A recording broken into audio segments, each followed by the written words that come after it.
Frank Rivero. Here.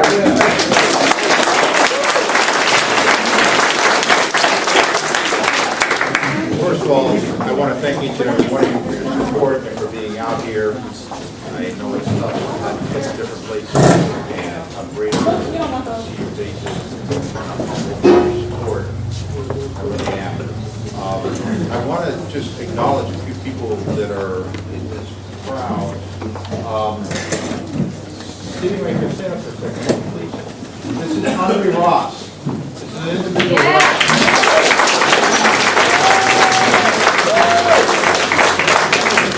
Also known as Andre who? An individual I've known for about 4 years or so. Very intelligent. Very decent, and that means a lot to me.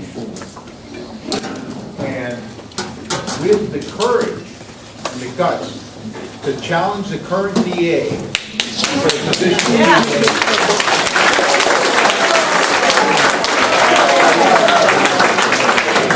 I want to take this moment to publicly endorse him for that position, for my position as city sheriff for the county of Lake.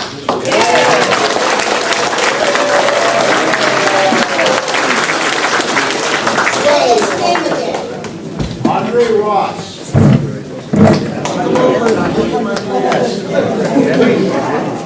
Please do your research, do your homework, examine this individual. He really is a good man. He is a good man and extraordinarily intelligent. I think he would serve you well in the position of attorney. I see where Jim Steele over here, he's running for supervisor here.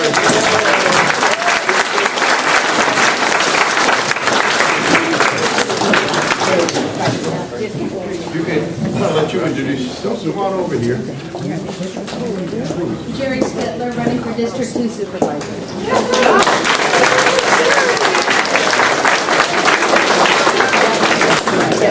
Again, people that I feel honored to have as friends, company, and people who give me advice that I rely on. And there's plenty of them in this room, because I'm here to listen to you. I mean, I know I'm sitting here talking to you, but frankly, it's more about understanding what you want, because I'm your vessel. I'm your vessel to see where Lake County goes. When I arrived here, approximately 12, 13 years ago, I had no idea what was going on here at all. As a matter of fact, I just minded my own business in Middletown and kind of stayed out of the loop. And then I got kind of homesick for being inside a radio car, so I applied for Lake County Sheriff's Office. And I was looking to be a reserve, so I wanted to do it for free. And they said, well, we don't have any reserve positions open, so either you can apply for a full-time position, which they have plenty of, or nothing. I said, okay, I'll apply for a full-time position, and I did. And I started working there, and that's when the fight began. If you really want to know where my fight began, that's when my fight began. My first day on duty with the Lake County Sheriff's Office, my fight began. Because what I was seeing did not comport with professional law enforcement. That's not what professional law enforcement is supposed to be about, in my opinion. And I felt a duty to speak out. And speak out I did. And boy, did that get me in trouble. It got me in trouble pretty consistently, actually. I was complimented with internal affairs complaints from the administration. I was promoted and then demoted to sergeant for not going along with certain things that they were expecting from a supervisor. And it drew my attention that, hey, you know what? I could probably do a better job with this than the current sitting administration who had been sitting there for 16 years. Or actually at the time, probably 14, 15 years. So I did. I took on an entrenched system of favoritism and cronyism, nepotism, that I frankly have never seen anywhere in my entire life. Welcome to Clear ID. And the bottom line was that I am stronger today for that move than I was 3.5 years ago. I'm more ready to take these individuals on today than I was 3.5 years ago.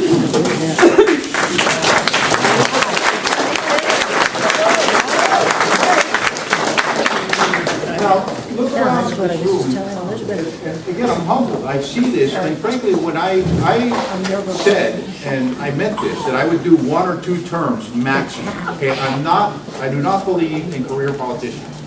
All right, and I frankly was considering strongly, and I made an actual decision to retire. Problem was, what happens to the sheriff's office when I go away? I had one individual who I felt I could trust to keep steering this in the right direction, and mind you, in the right direction it is. And I will talk about that here in a few minutes. That individual unfortunately decided that he didn't want to take the beating, and he didn't feel well, he was physically not capable of putting out what is necessary to take this system on. This system has been in place in this county, as far as I know, for at least 3 to 4 decades, maybe longer. And it takes time to change things. I had hoped that things would have changed a lot more dramatically than they have, but they have in fact changed. Your sheriff's office is a different place than it was 2.5 years ago. Yes. Your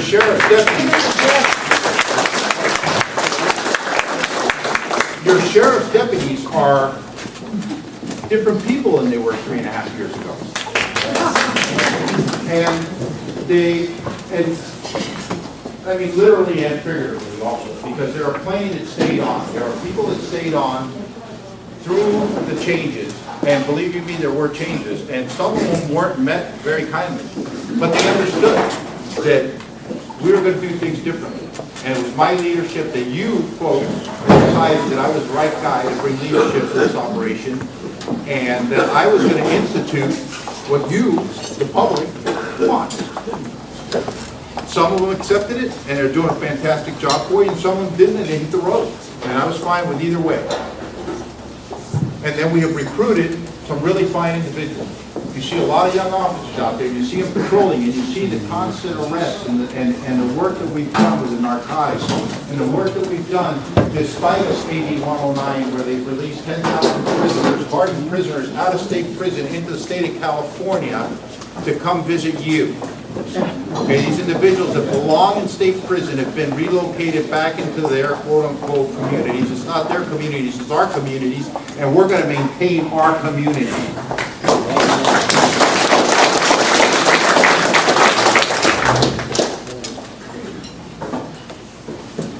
People ask me frequently, what are you planning for the next time around? For me, the single most important issue that I'm facing right now is recruitment and retention. Because I've never seen a patrol car drive itself to a family disturbance, handle the disturbance on its own, and then take care of business and leave. There is a human factor involved in this business, and that human factor is the single most important factor in law enforcement. Because you have to make sure that the people that get into this job are doing it for the right reasons, and that they're going to do consistently for the right reasons. Doesn't mean that they can't make a mistake, but it has to be an honest mistake, and they have to learn from it. We're all human. Unfortunately, this profession does tend to attract some interesting characters. And it is my job as the leader of the operation to filter that out, and we have done that. I have changed the way we hire, the way we recruit, who we hire, how we test, what we look for, and it's worked, and it's going to continue to work. Here's my problem, and here's what I need your help with, okay? I brought this along in case anybody wanted to see it. There's just a few pieces of paper that I feel are important to bring to the public attention. This happens to be a salary survey. Here. This is 11 counties.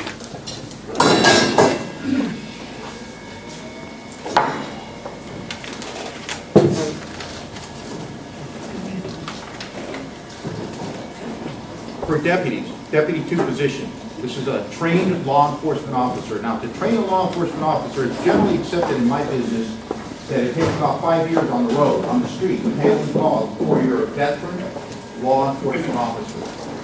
Before you are more likely than not to handle a situation appropriately when it is encountered. Our deputies, your deputies, are 21.82% below the mean average working right now in this county in salary alone. Add into that the differential in benefits, and now you're at 31.40% below the mean average of the surrounding 11 counties in this area. That speaks for itself. Sergeants, these are the people, this is our first line of supervision. These are the individuals that we count on, the management, that we count on to understand what's going out on the streets. They're supposed to be out there, they're supposed to be going to calls, they're supposed to be watching and listening and getting feedback from the public. It's an important job, and in my opinion, probably the single most important job in a law enforcement agency is a sergeant. Because without that, that's the conduit to the management to figure out, are we doing the right thing? Is the public being served properly? Are we putting criminals in jail? Are we using our discretion properly? Are we doing all the things that have been bestowed on us with the tremendous power that is carrying a gun and a badge? Sergeants, 27.37% below the average of the surrounding counties. It's right here in black and white. When you add in the differential for the benefits that other counties offer that we do not, it goes up to 36.9% difference. Ladies and gentlemen, I ask you, is this right? No way. Is this right? Well, you know, the interesting thing for me, and now I'm back on the campaign trail, the interesting thing for me is how many people are unaware of this? How many people are unaware? This is one of Lake County's dirty little secrets. And this isn't just the Lake County Sheriff's Office.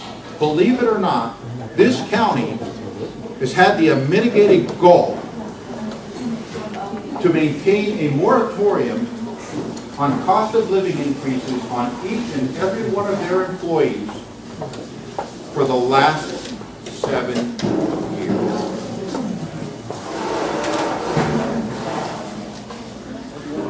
How can you expect people to survive and to feed their families and be optimistic, to have something to look forward to? Yeah, I can buy a new car next year, or maybe I can afford that house, or maybe I can have another child. How can you expect people to do that when they're looking at a glass ceiling every time they look up? Well, I got to tell you something. I am proud of the men and women of this sheriff's office, because despite this, they do a damn good job for each and every one of you.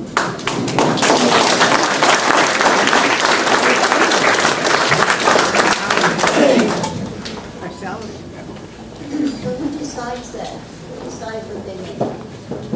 That is set through MOU, through Memorandum of Understanding.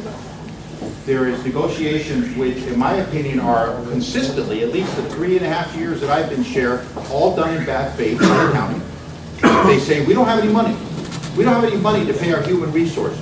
No, we can go out and buy, and don't get me wrong, I'm all for parks, I'm all for recreation, but I personally, my personal belief is in a very limited government. Okay, they have very specific rails on either side, and they should stay within those rails. And here, they've gone off the rails so far, you can't even see a train anymore. So you're talking about the supervisors? Yes, ma'am. What happens is there's negotiations between a negotiation team and the CAO, and then they go to the supervisor and say, will you accept this, will you accept that, what is going to be the pay, et cetera, et cetera. They've instituted this thing called a Me Too clause. So they say, their argument is that, hey, if we give it to one department, we have to give it to the other department. Oh, baloney. Okay, baloney. What they're doing is pitting different departments against each other, and that's unfair. That's why I say that this is done in bad faith. The other thing that happens is, and I injected myself into these negotiations because I tend to do that kind of thing, but what they do is that they come in on a zero platform. We're not giving you any money. We're not giving you any more benefits. We can't afford to do anything for you at all. So we start from there. No, for instance, let me just give you another for instance. We have a SWAT team, and our SWAT team does a fantastic job. The last 3 or 4 encounters that I deployed SWAT, they were able to resolve the situation peacefully. That's the #1 objective, peacefully. Nobody gets hurt, the guy comes out, he goes to jail, there's no problem. Nobody gets killed. Now look around you and you see in the newspaper, just open up SF8 or LA Times or any other newspaper and see how many times these situations end up with people dead. Okay. So the most important thing is to resolve it peacefully, and they do resolve it peacefully, but guess what? They have an extraordinarily, apart from the fact that this job is already very dangerous, and that's a risk we choose to accept. The SWAT is even more dangerous, and puts them also, I guess you guys can hear me, but I don't know, is that any better? Yeah. SWAT also has the likelihood that they could use, they have a higher likelihood under these circumstances of using deadly force.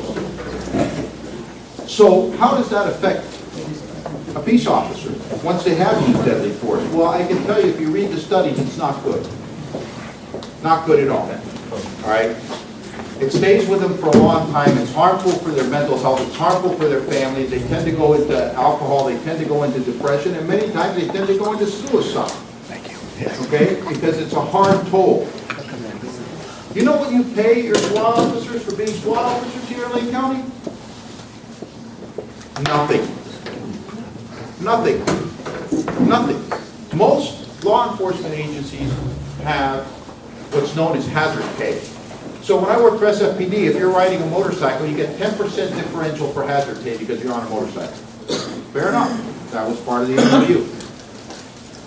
Here, it's 0.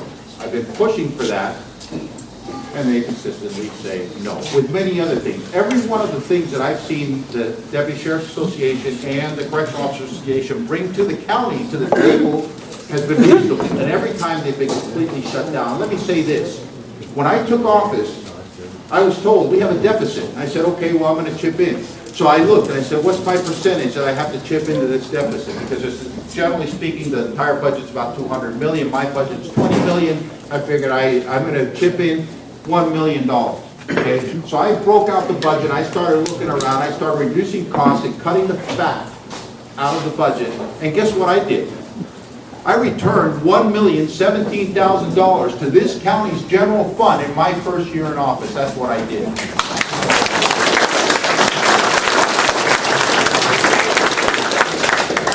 So the next year, and I'm figuring, well, okay, now I've done that, and now I can come back and say, because my position was, I'm not going to ask for anything until I can prove that we've done the job properly.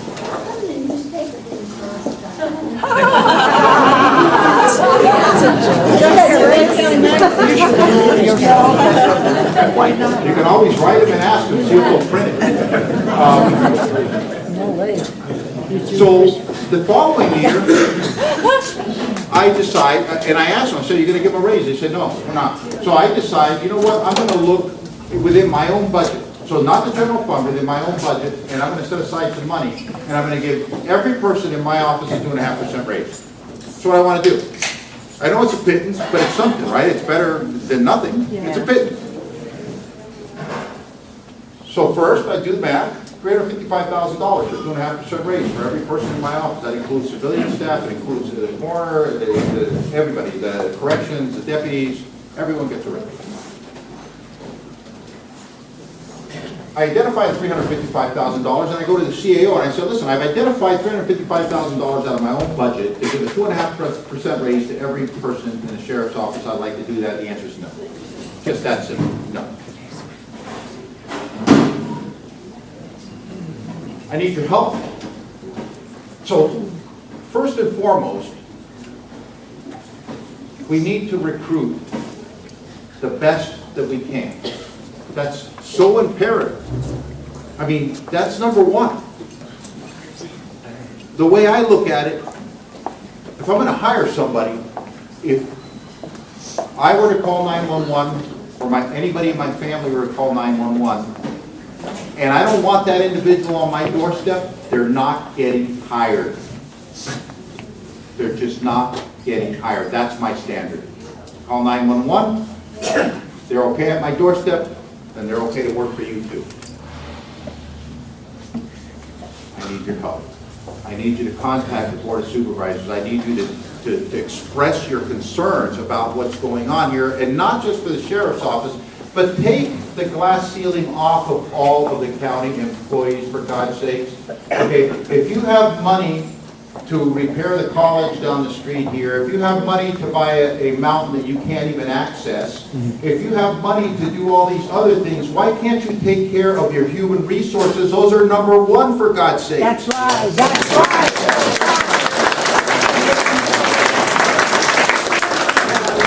I want to bring to everyone's attention too, you had mentioned media coverage.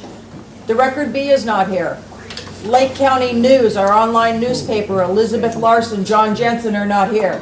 Who is here filming today is Lake County Magazine, who is Terry Larson. Thank you for that.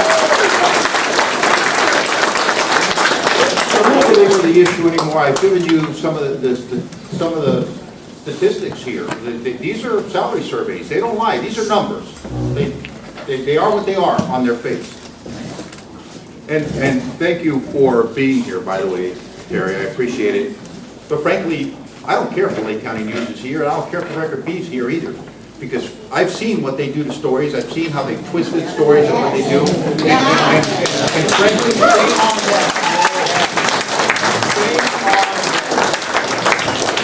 they promulgate the system that's been in place in this county for decades. That's what they do. They put the people that they want in power, that they can control, their puppets. That's who they have in power. And if they step out of line, if they open their mouth, if they do anything untoward that they don't like, they crush them like a bug. And if I have anything to be proud of, if I have anything at all to be proud of standing here in front of you folks, is that they haven't crushed me. Good.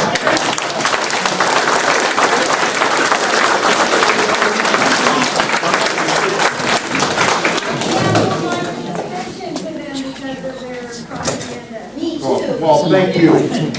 Thank you. Send them a message. Send them a message. That's what needs to happen. Send them a message. And you know what? Send your DA a message while you're at it, and your Board of Supervisors a message while you're at that. That's what needs to happen. The people in this county need to understand that you, each and every one of you, guess what? You run the show. And I'll tell you what, as long as I'm sheriff, they're not going to crush you, because they're going to have to come through me to do it. No more is the day where they have unfettered access to criminal history records and anything else that they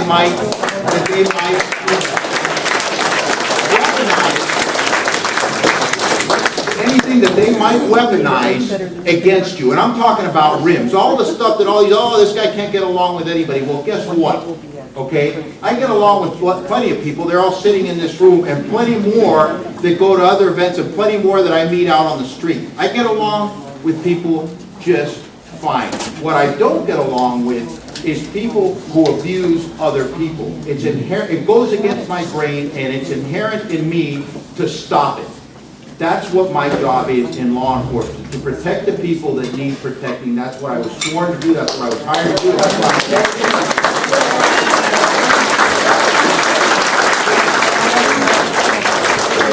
So when they tell you that I don't get along with Lakeport Police, or I don't get along with Clear Lake Police, or I don't get along with the DA's office, or I don't get along with Rob Brown, or I don't get along with Anthony Farrington, you know what? Think about that for a moment. Think about what a badge of honor it is. With the people that I have just mentioned, think about what a badge of honor it is that they claim that I don't get along with these individuals. Of course I don't, because they're trying to screw you, and I don't want them to do that.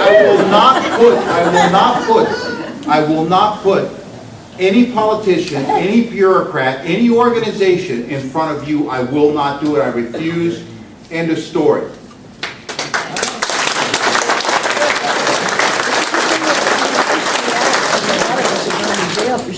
I'm going to take some questions from you here in just a minute, and you can ask anything you want of me, frankly, and I will answer candidly if I know the answer.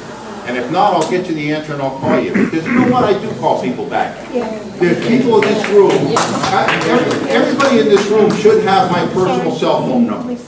And anybody who's called that personal cell phone number has gotten a return call. That's what I was going to say. Supervise it. They don't return telephone call. You can wait for it until they're going to. Well, I feel calls. But you always return the telephone call. I feel calls for questions that rightfully belong in front of the Board of Supervisors. I feel calls that rightfully belong in front of the District Attorney's office and the District Attorney himself on a regular basis. Okay, and I try to provide the help that I can in my position. Hang on just a second, Betsy, and I'll take questions in just a minute.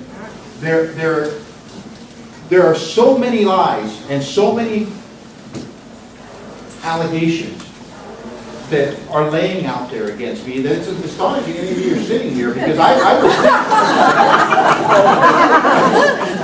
would actually think that if half of them, just half of the things that have been alleged against me were true, that I'd be looking out onto the bay from San Quentin. And I'm sure that there are plenty of these characters that are sitting in the courthouse right now that wish that was a fact. But the truth of the matter is I'm standing right here today. And you know what? You know why? Because I don't do anything wrong. What I do is I speak my piece. I try to do the job as best I can. I'm not perfect. Nobody is. Okay? But I have the courage and the conviction and the heart to take them on. And I hope that's what the people of Lake County want. The logistical part of all of this is, what kind of work are we doing? Well, there's a sheet up there that has our arrests. I also have a sheet here that actually has the uniform crime reporting statistics.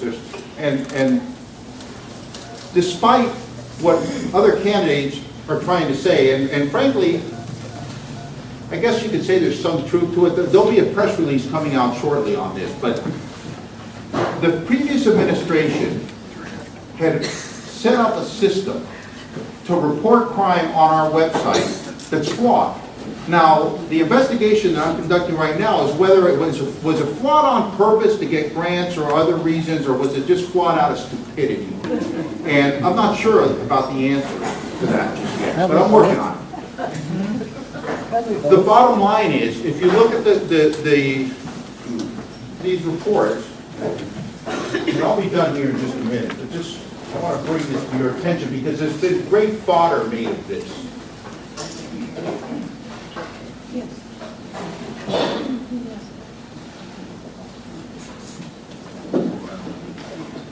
Some of you may not have heard of former lieutenant who used to work for Mitchell and also worked for me for a short while. He actually said yesterday on the radio that I overworked him. Really? I tried my schedule on for size if you think it's overworking. I don't know, if you think I was overworking you when you worked for me, then how the hell are you going to do my job? Because, I mean, it makes no sense.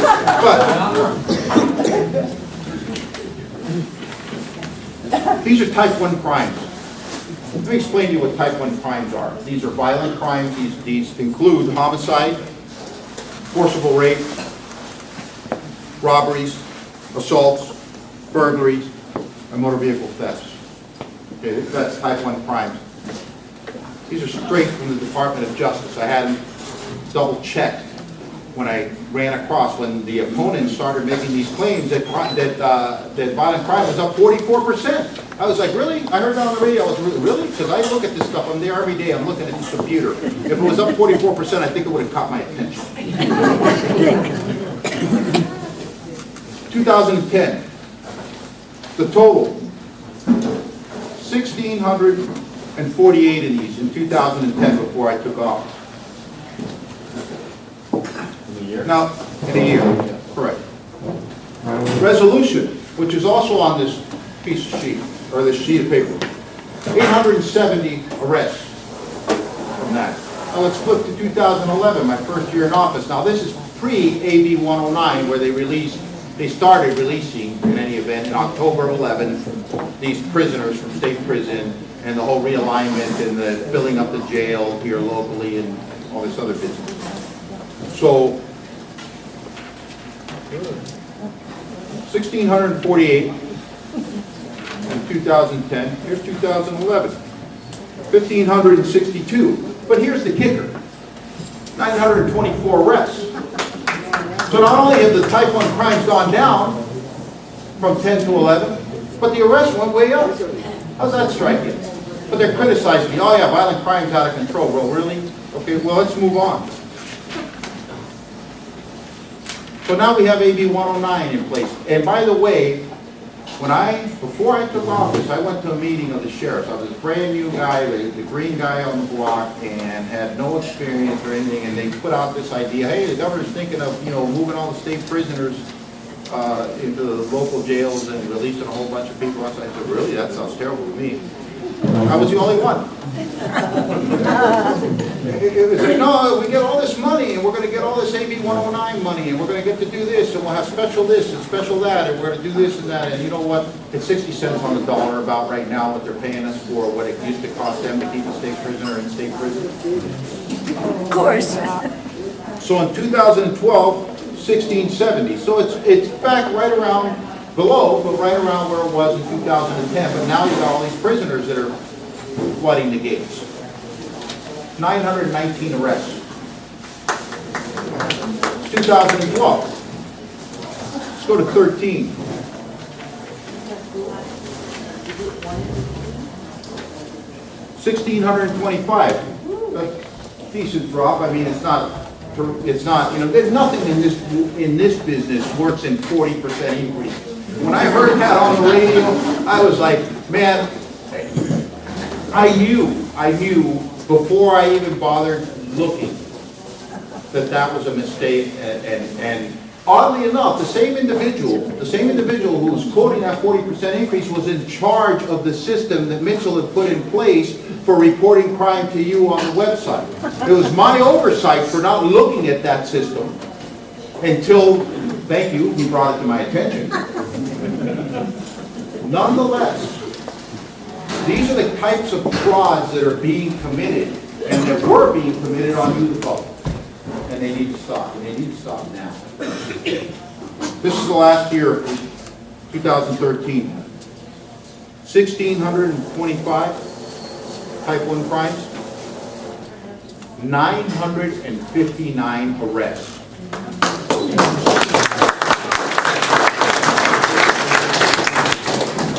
Now let me just say this. If I added the narcotics into this equation, then it's off the charts. Okay, and those numbers are over there. How does that ratio to population compare to Oakland, for instance? Well, Oakland is not a fair comparison. There is a lot of homicides, a lot of robberies, a lot of crimes there. I mean, we are actually a pretty safe county if you look at the global picture. We have a pretty decent probability of staying okay here based on this. We have 64,000 residents, 1,600 and some change of type 1 crime. That's not unreasonable. The resolution rate, though, is important because that means that the men and women in the sheriff's office are out there solving these crimes. They're not just, these people aren't just getting away with it. There was an article in Record B, I think last Saturday, it said, oh, we arrested 4 burglars. And I think people should be doing backflips over that, you know, so we arrested 4 burglars, hello? And then at the end, they put a response back from my public information officer that sent back to the reporter saying, hey, I can't keep looking at the same thing over and over again, trying to give you information. We gave him the information they wanted, but he's sending things saying like, what kind of car was it? Really? It's like, we're busy, and we're very busy. And he's also the head of detectives. So you know, we wear multiple hats in this operation because we are a small agency. So I'm going to start taking questions. Now, I want to close this with telling you that, first of all, my phone number is 295-6289. It's also on that piece of paper, 295-6289. You are welcome to call me and tell it for yourself. See if I don't respond. Okay? See if you don't get a call back. You know, usually I just pick up the phone. I don't screen calls. I don't play any of those games. If I'm available, I answer the phone. So I'm not, then it goes voicemail, I call you back. The answer is Facebook. Thank you. I want to let you folks know, I believe under the totality of the circumstances that you have in front of you here, that I can continue to carry the torch. I can continue to fight for you. I can continue to make sure that your rights are protected, that your information is safe in our hands, that we're the guardian of that information. We have a legal obligation to keep it safe. I can continue my model of continuous improvement. You can always do better. I mean, that's just the way life is. That's evolution. You can always do better. And I will continue to try. But we also have to fight. If anybody wants to hear me say, geez, I think I shouldn't really take on these individuals, these established, what is locally known as road boy network, and just roll over and allow them to roll over on you, that ain't gonna happen. What I ask of you is remember the date, June 3rd, because a lot of people, when I knock on their door, they think, yeah, I voted for you in November. And it's like, well, wait a minute, let's just get this over with in June. So it is June 3rd, and please get out there and vote. Please tell your friends, tell them to call me, show them the information that we have, and tell them to have a chat with me. You know, and then to see if they agree, because in the end, this is your decision. It's the will of the people that I'm counting on. I respect that, and I understand that. I understand the process. The democratic process is the will of the people. It's your will. Whether I'm back in office on January 3rd of 2015 or not is up to you. And how you vote and what you say to your friends and your neighbors and your colleagues and how much bigger you put into that is really what it is, and that is the will of the people. With that, I thank you very much for your time, and I will take some questions. Anybody in the audience, you have, go ahead. Yeah, Frank. You alluded to the idea that we might be able to influence the Board of Supervisors to get that money for you. What do you think happens to us when we try to get a quagga muscle program, when we try to get senior support services, when we try to get the Office of Emergency Services? Every time. How can we help you if we can't get what we need ourselves? What about office? What? Vote them out of office. Yeah.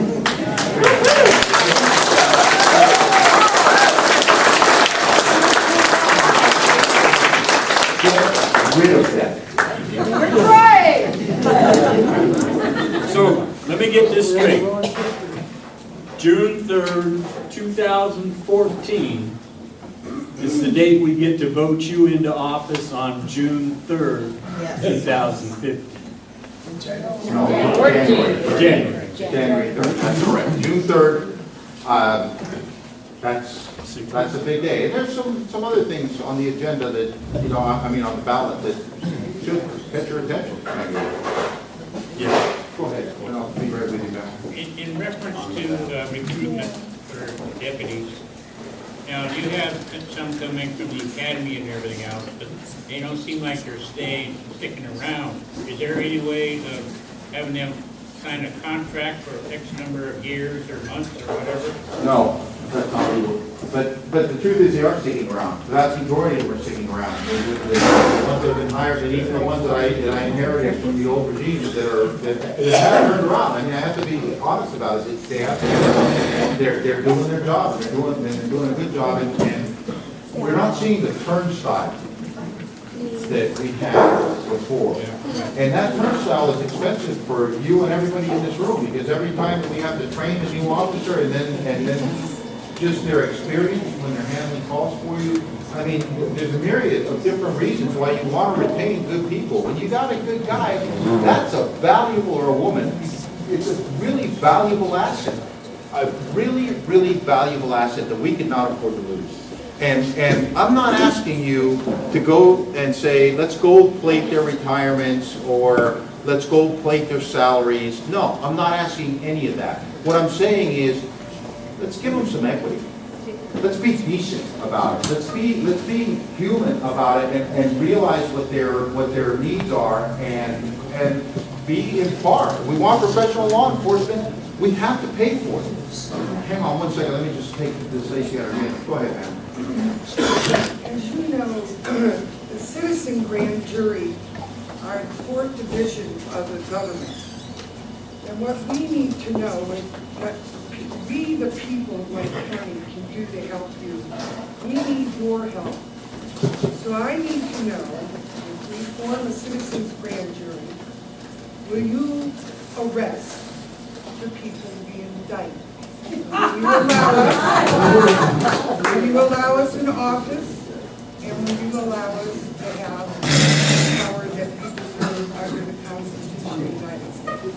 I agree with you 100% on everything you said, except that I don't have that power. That's the district attorney's power, so you may want to talk to Andre.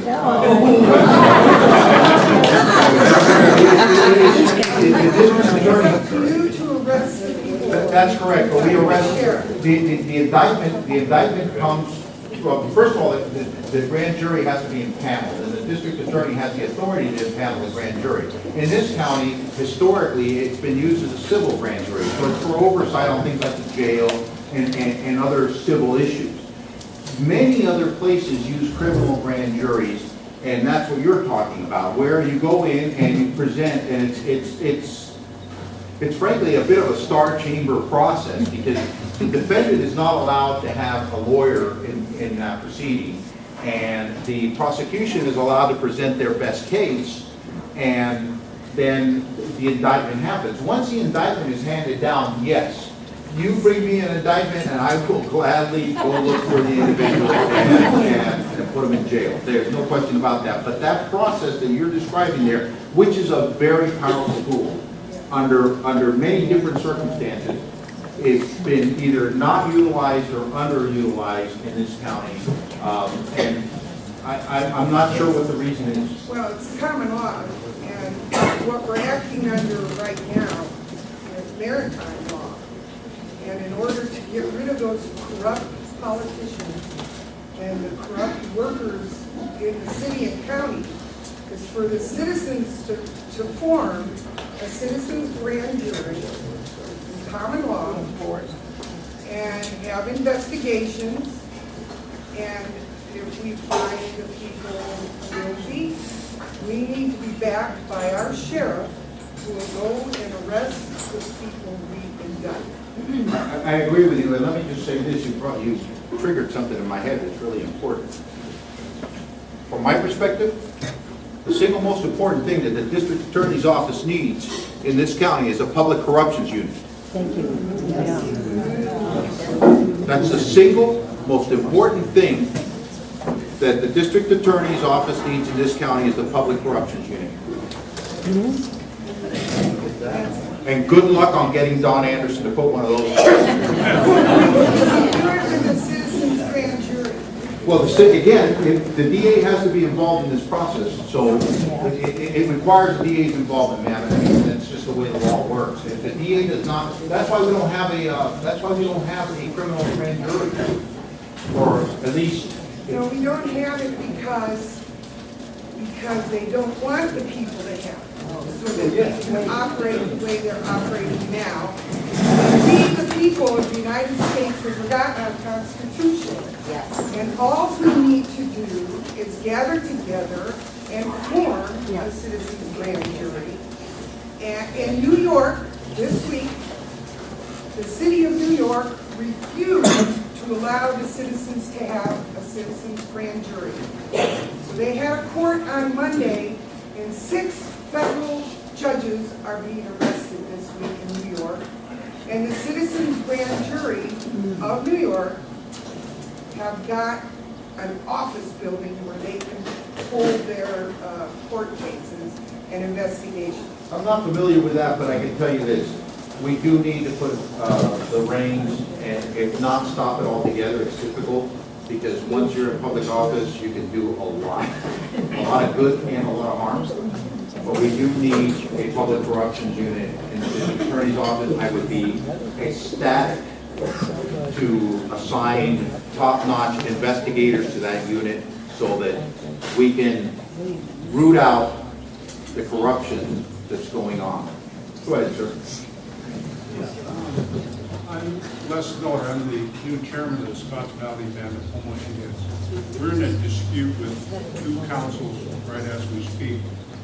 And it took us a year, as I reminded some of you folks out in Middletown, it took us a year, last year.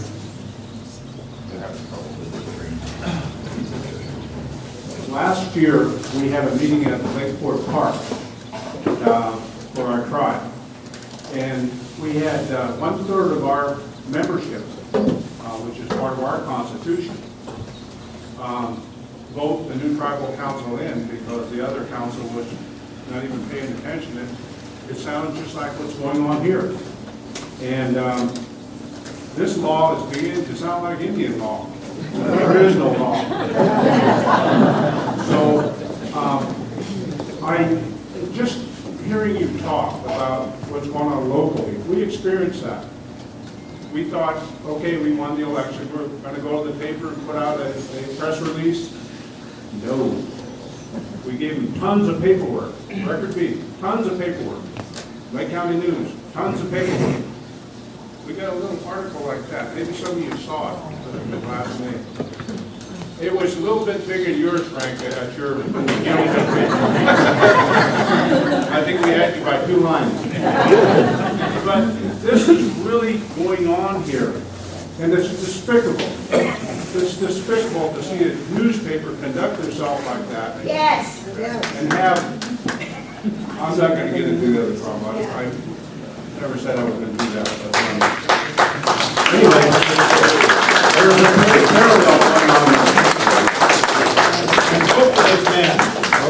I had one of your, I'd like to say it was an Indian leader, but it wasn't. It was John Quincy Adams, who said, if an honest man doesn't stand, evil will prevail. Yeah.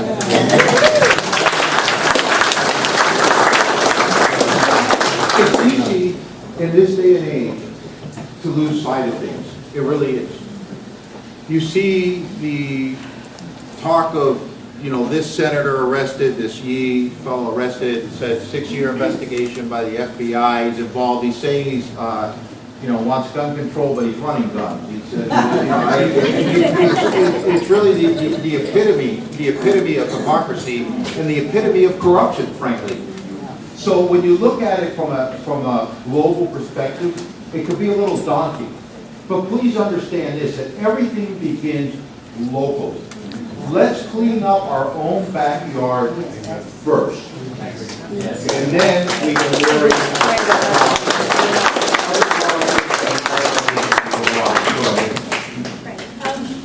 This is like a 3-part thing. Is the Sheriff's Boat Patrol out on the lake now, or will it start? And when and if it does, do you have a schedule? And if you have a schedule when you get out, when you're out there, will you please tell them at the Department of Water Resources so that they know when you're out there, or they know when they need to cover it? The answer is yes, but there's one boat on the water during the winter time. In the summer, we hire 900 employees who are generally retired law enforcement to come in and augment our boat patrol, and we end up usually with 7 boat patrols in the summer when we have a lot of traffic on the water, et cetera. Now, here's another issue that I'm facing right now with the adjustment in PERS, Public Employees Retirement System. They've made some really drastic changes because they're broke, because they can't sell it. So, there's only so much available in these deals. So then what they're saying now is that they're gonna readjust everybody's retirement, and they're not allowing retired employees to work any more than, I believe, well, it was 900 hours, but now they're also limiting it to how many hours you could be on duty in any given month. And then, again, even more narrowly, in any given week. So we are having issues, and those same issues are going on, by the way, in the courts with our bailiffs. Because since we're limited in how many hours we can use these individuals, like for instance, a 900-hour employee and they're working in the summer, it's not a problem, they can work full time. Okay, when it was just 900 hours and there weren't all these other sub-limitations. Now we're faced with these sub-limitations where they're saying, and by the way, our HR has constrained us even further than what the law or what the new rules of PERS require. So our HR is saying no more than 25 hours a week, which I disagree with, but you know, the board, again, that's something that she works for the board, and if the board accepts it, I have to accept it. So I have to work within my limitations, but this is very difficult. It's made it difficult. It'll be difficult in the summer, this summer for boat patrol, and it's already causing pretty substantial issues in our court calendar. And we're not affecting the court calendar, don't get me wrong. We're able to cover it no matter what. Sometimes I have to move management in there, or whatever it takes to cover, as long as the courtroom isn't dark, we're there. But it is a challenge to do that. And as far as alerting the Department of Waterways, anybody who, we can do it specifically, but frankly, I would expect them to know. Well, that's what I'm asking. They seem to be unable to find out whether you're out there. That's ridiculous. Do they ever ask? No, I mean, if they, well, really, I mean, you know, these are the kind of things that I hear that just floor me, because it's like, if somebody says, well, I'm unable to contact the sheriff's office, and I got, it's me, I got a undersheriff, I got a captain, 2 lieutenants, and a half a dozen sergeants that they could ask, and they're unable to contact us and ask a simple question, do you have boat patrol on, honestly? I mean, you have to understand that there's 2 parties involved when there's a lie. The person telling the lie and the person who believes the lie. You know, and the problem that you have here is that there's so many rumors that go around that you could hear, like for instance, I heard just recently, and I'll get to your question in just a second, man. Just recently, somebody told me, hey, I contacted a guy in Middletown, I was up by Cops School. And he told me, he says, yeah, I talked to a guy, but he doesn't want to vote for you because you're growing marijuana. I was like, what? He's like, I'm growing marijuana? How's that possible? And he says, yeah, he says he owns some property out on Cold Creek, and you're growing marijuana out on Cold Creek. I said, I think you got the wrong guy. Or that guy has the wrong guy. But, so what happens is that the rumors start at one end of the lake, and by the time they work their way around, it's 180 degrees the opposite of what the truth is. And, you know, that's unfortunate. It's one of the downsides of being in a kind of a small county, but there's a lot of upshots to being in a small county. We get to know each other, we get to recognize each other. There's a lot beautiful about this place that we should recognize and be grateful for, and understand that we got something to fight for. We have something to fight for.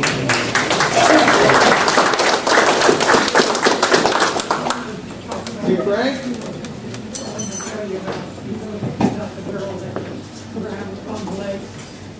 Which one, man? I'm sorry, I'm not. I didn't talk about that.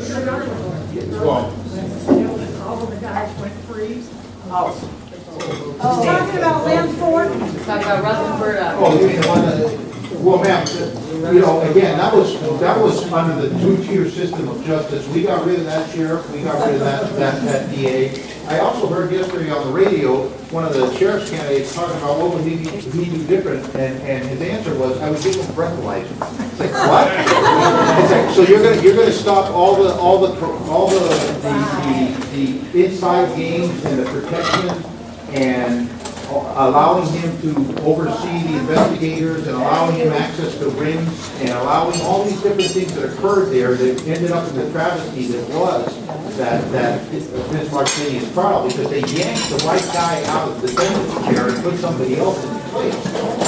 So, again, these are things that unfortunately can happen when you have a corrupt government in place, where you have people who are able to pull these kind of stuff.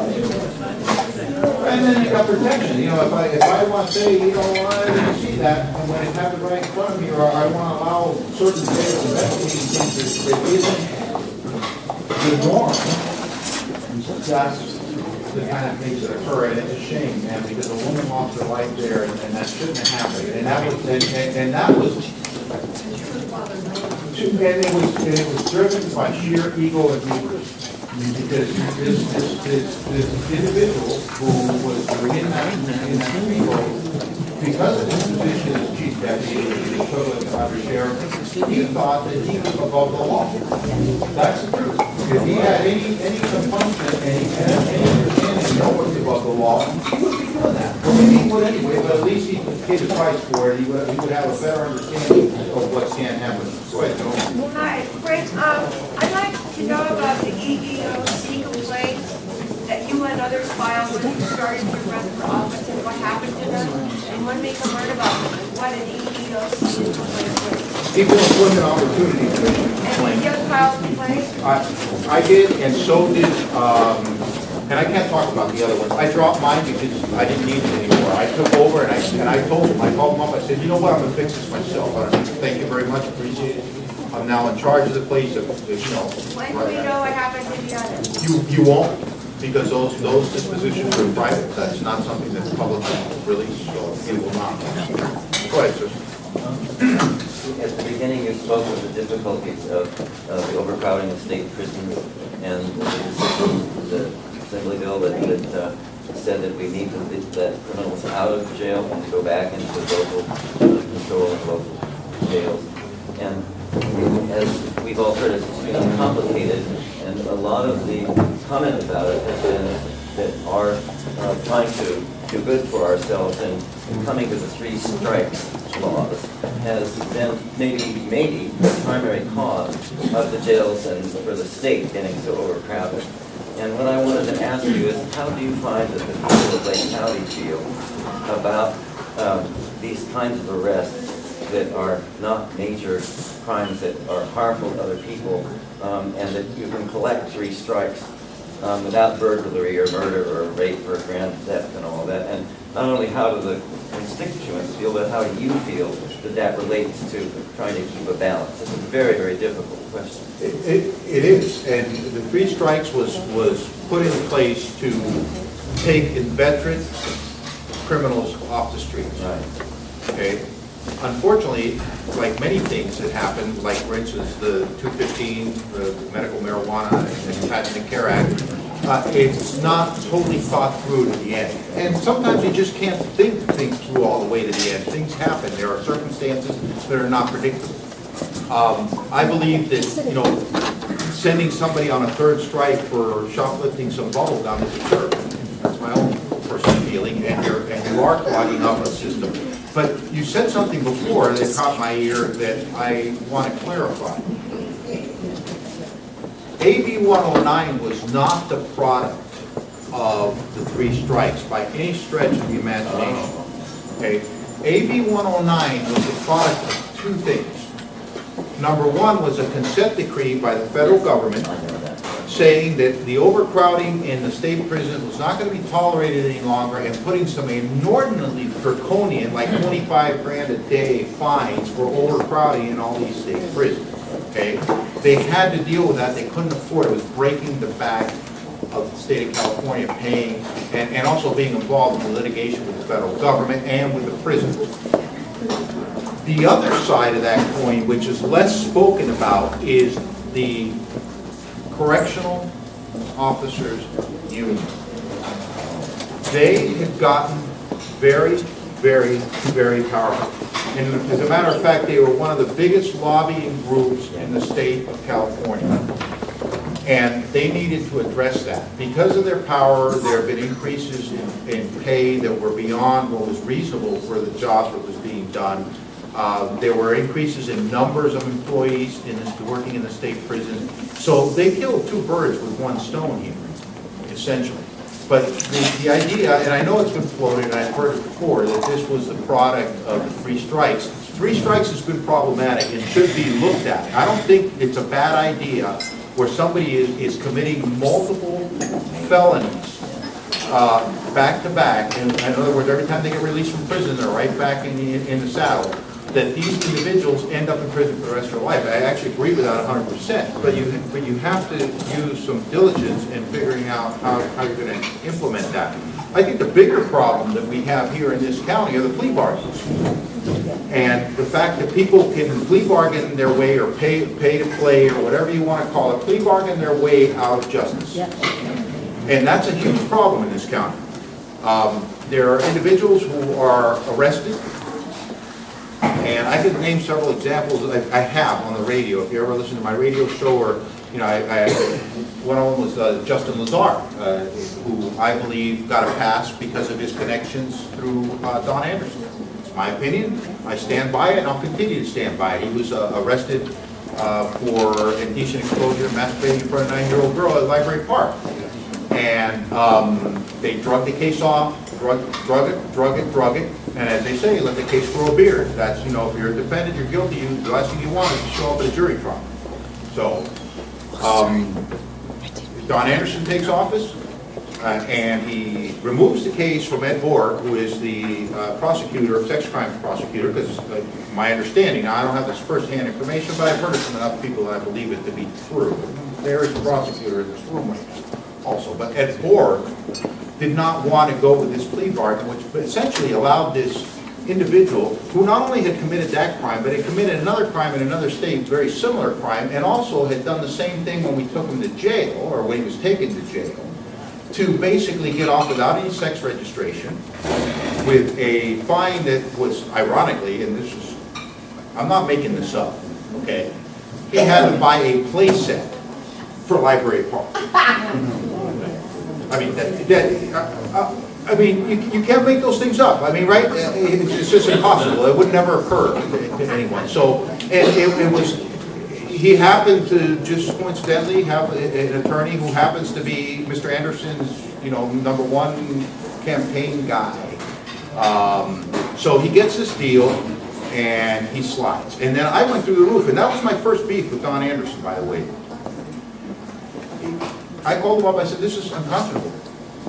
And his response to me was, what do you care? He's going to New York. I said, how about the mothers in New York, and the parents in New York, and the children in New York, and the people in New York that are going to be affected by this guy who, to me, is mentally ill. So you're not going to fix that. You're just not.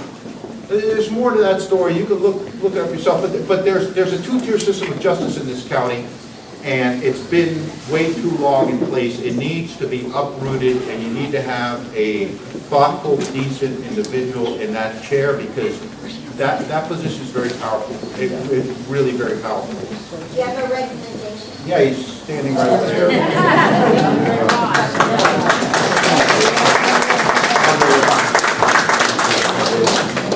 Go ahead. Yes, ma'am. I just got a job at the record deed, so I'm really new to everything. I'm here just a citizen, I give myself some credit. Here, why don't you take this? I'm not very good at No, it's fine, man. Don't worry about it. Go ahead. We just moved here. I just got a job at the record deed, so I'm here not as a reporter, but just here to inform myself and know about the candidates. It's my understanding that our policy is we don't go and report on candidates' events. Just for fairness of being able to cover all of them. But it's also my understanding that we have a interview coming up with all the sheriff's candidates that I don't believe that we've received your RSVP to, and that's on the April 3rd. So if you'd like some press coverage, all of the answers will be printed verbatim, and we'd love to have you there. I believe I can speak for the newsroom. Are you authorized to make that assurance to me, that they will be printed verbatim? Yes. I know that they'll be printed verbatim. Where did you hear that? Because then so far, you know, and no offense to you, you're new, but I haven't had the best relationship with Record B. And the reason is that I've been misquoted and I've had a lot of issues, so. All of the answers will be recorded and they'll be posted online as well, so there'll be, everybody can be confident that it will be verbatim. Well, Not everybody's confident. I understand that. I'm just extending the invitation because Well, I'm aware of your guys' concerns with the record views and giving you fair press, so I just wanted to extend the invitation. Maybe she's there to make the change at Record B.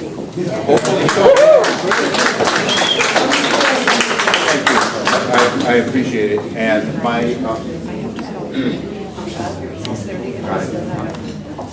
the answer is, they'll have an answer from me before the 3rd.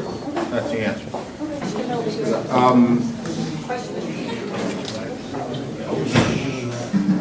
I've got two things I'd like to say. Thank you very much for bringing us all together, all the people that love you. It's nice to see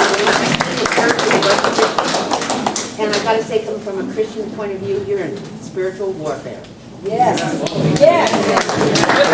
And I appreciate every one of you being here. I have to wrap it up because my manager is telling me to do so. I will.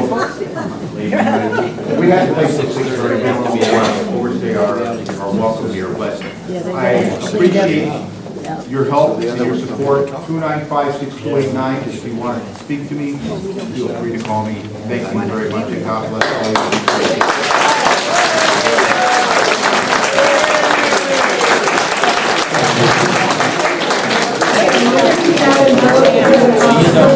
Thank you.